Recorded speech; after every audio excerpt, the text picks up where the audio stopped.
രാത്രിയിൽ കിടന്നിട്ട് ഉറക്കം വരാത്തതുകൊണ്ട് ഞാൻ ചുമ്മാ ഹോസ്പിറ്റലിലൂടെ അങ്ങോട്ടും ഇങ്ങോട്ടും നടക്കാൻ തുടങ്ങി. കുറേ നേരം നടന്നിട്ട് രാത്രി എപ്പോഴോ വന്നിട്ട് ഈ കാണുന്ന സ്ഥലത്ത് കിടന്നു തുടങ്ങി കേട്ടോ. നേരം വെളുത്തെണീറ്റപ്പോഴത്തേക്ക് പത്രം എത്തി. മലയാള മനോരമ പത്രവും വായിച്ച് കുറച്ച് നേരം അവിടെ ഇങ്ങനെ ഇരുന്ന് അത് കഴിഞ്ഞിട്ട് ബ്രേക്ക്ഫാസ്റ്റ് കഴിക്കാൻ പോകണമല്ലോ, അതാണല്ലോ നമ്മുടെ മെയിൻ. അപ്പവും ചമ്മന്തി സാമ്പാറുമാണ് കിട്ടിയത്. അത് കഴിഞ്ഞ് അതും മേടിച്ച് നമുക്ക് സെൽഫ് സർവീസാണ്, അതിൻ്റെ കൂടെ ഒരു കോഫിയും കൂടെ പറഞ്ഞായിരുന്നു. അതും കഴിച്ചിട്ട് ഒരുപാട് ആവശ്യങ്ങളുണ്ടായിരുന്ന ഹോസ്പിറ്റലല്ലേ അങ്ങോട്ടും ഇങ്ങോട്ടും നടന്ന് 11 മണിയായപ്പോൾ തളർന്ന് ക്ഷീണം കാരണം ഒരു റോസ് മിൽക്ക് ഒരു ചിക്കൻ റോളും മേടിച്ച് അത് രണ്ടും കഴിച്ചിട്ടിരുന്നപ്പോഴത്തേക്ക് ഉച്ചയായി.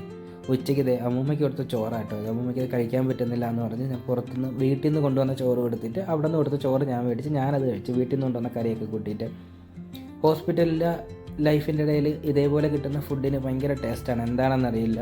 അതും കഴിച്ച് വീണ്ടും അങ്ങോട്ടും ഇങ്ങോട്ടും നടന്നു. കുറേ നേരം കഴിഞ്ഞ് ബോറടിച്ചപ്പോഴത്തേക്ക് 2 മുട്ടായും മേടിച്ച് ഈ കാണുന്ന സ്റ്റെപ്പിലിരുന്ന് മുട്ടായൊക്കെ കഴിച്ച് വ്യൂ ആസ്വദിച്ചിരുന്നു. അതിൻ്റെ ഇടയിൽ അമ്മൂമ്മ നമുക്ക് കാണാൻ പറ്റും കേട്ടോ. അമ്മൂമ്മയും കണ്ടിട്ട് ചായയുടെ ടൈമായപ്പോഴത്തേക്ക് നമുക്ക് ചായയും പഴംപൊരിയാണ് മേടിച്ചത്. നല്ലൊരു ചായയായിരുന്നു. ഇളക്കി ചായയും കുടിച്ച്. അല്ലെങ്കിൽ മെഷീൻ കോഫിക്ക് ഒരു പ്രത്യേക ടേസ്റ്റാണ്. നമുക്ക് റൂം കിട്ടിയിട്ടുണ്ട്, ഡീറ്റെയിൽ ആയിട്ടുള്ള റൂം വീഡിയോ പിറകെ വരുന്നുണ്ട്. അതും കഴിഞ്ഞ് ഒരു താറാമുട്ടയും ഒരു കോഴിമുട്ടയും കഴിച്ചുകൊണ്ട് ഞാൻ ഇന്നത്തെ ദിവസം ഹോസ്പിറ്റലിൽ നിന്ന് ഇറങ്ങാം. ഇന്ന് വീട്ടിലേക്ക് പോവാണ്.